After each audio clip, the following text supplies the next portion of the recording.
আপনারা গণমাধ্যম ভাইরা আপনারা আসছেন অনেক কষ্ট করে, আপনাদেরকে জেলা পুলিশের পক্ষ থেকে শুভেচ্ছা। আসলে আপনারা ইতিমধ্যে অবগত হয়েছেন, গত 12 তারিখ আমাদের নীলফামারী উত্তরা ইপিজেডে এভারগ্রিনে কর্মরত একজন কর্মী, তার নাম হচ্ছে আপনার সাইদুল ইসলাম সাইফুল। সে গত 12 তারিখ নিখোঁজ হয়। এই মর্মে 12 তারিখ সন্ধ্যায় হচ্ছে তার বাবা আমাদের নীলফামারী সদর থানায় একটি সাধারণ ডায়েরি করে। যেহেতু সে এভারগ্রিনে কর্মরত উত্তর ইপিজেডে, এবং আপনারা জানেন যে গত এই মাসের শুরুর দিকে আপনার উত্তর ইপিজেডের শ্রমিক অসন্তোষ দেখা দেয়, তার পরিপ্রেক্ষিতে আইনশৃঙ্খলা বাহিনীর গুলিতে একজন নিহত হয়। ফলে বিষয়টাকে আমরা অত্যন্ত গুরুত্বের সাথে নেই। যে আমাদের কাছে ইনফরমেশন ছিল বা তার পরিবারের লোকজন জানায় যে তাকে অপহরণ করা হয়েছে।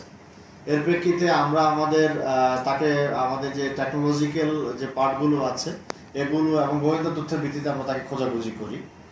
পরবর্তীতে আমরা এক পর্যায়ে গতকাল রাত 9টা নাগাদ তাকে আমরা সৈয়দপুরের একটা জায়গা, যেটা হচ্ছে সাথী ফার্মেসি নামে একটা জায়গা থেকে তাকে আমরা উদ্ধার করতে সক্ষম হই। আমরা তাকে উদ্ধার করে আনার পরে তাকে প্রাথমিক, যেহেতু আমরা তাকে কর্দমাক্ত অবস্থায় তাকে পাই, তাকে আমরা প্রাথমিক চিকিৎসা দেই। তারপরে আমরা এসে তাকে জিজ্ঞাসাবাদ করি এবং আসলে প্রকৃত ঘটনা কি তার রহস্য উদ্ঘাটনের চেষ্টা করি। জিজ্ঞাসাবাদের এক পর্যায়ে সাইদুল ইসলাম জানায় যে সে মূলত সে এবং আরো কয়েকজন মিলে অজ্ঞাতনামা, সে আসলে অনেকেরই নাম বলেনি, আমরা জিজ্ঞাসাবাদ এখনো অব্যাহত আছে। সে মূলত হচ্ছে এই শ্রমিক অসন্তোষে কাজে লাগিয়ে একটা নাটক সাজানোর চেষ্টা করে তারা। যে নাটকের প্রেক্ষাপট ছিল যে যদি সে আত্মগোপন করে, সে এক পর্যায়ে স্বীকার করে যে আমি নিজে আত্মগোপন করি, এবং সে বেলা 12টা নাগাদ সে আপনার উত্তরা ইপিজেড সংলগ্ন এলাকা থেকে সে বাস যোগে রংপুরে যায়। সেখানে সে একটা লম্বা সময় অবস্থান করে। তারপর সে ওখান থেকে সিরাজগঞ্জের একটা এলাকায় গিয়ে ওখানে নেমে যায়,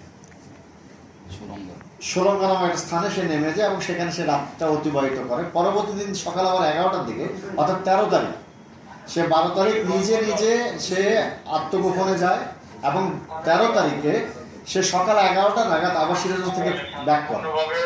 আমরা তাকে গোয়েন্দা তথ্যের ভিত্তিতে আমরা তার তথ্যপত্র বিশ্লেষণ করে তার মুভমেন্টটা আমরা দেখি।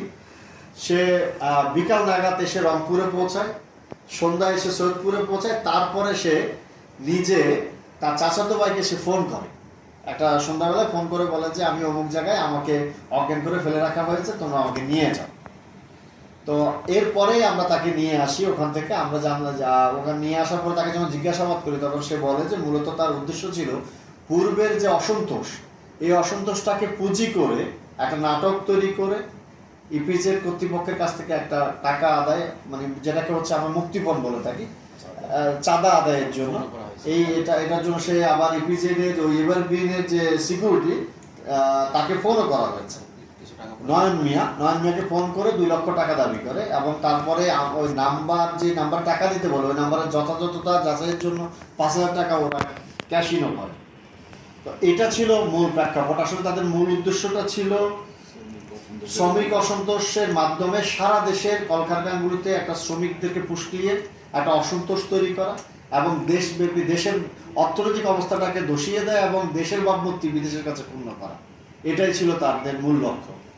আমরা জিজ্ঞাসাবাদের শেষে জানি যে যেহেতু একটা কনস্পিরেসি এবং এটা একটা ক্রিমিনাল কনস্পিরেসি, যার প্রেক্ষিতে আমরা আইনানুগ ব্যবস্থা গ্রহণের জন্য আমরা ব্যবস্থা নিচ্ছি এবং তাদের বিরুদ্ধে নিয়মিত মামলা আমরা রুজু করব। এই ব্যাপারে এখনো ব্যাপক জিজ্ঞাসাবাদ চলমান রয়েছে। পরবর্তীতে আপনাদেরকে বিস্তারিত।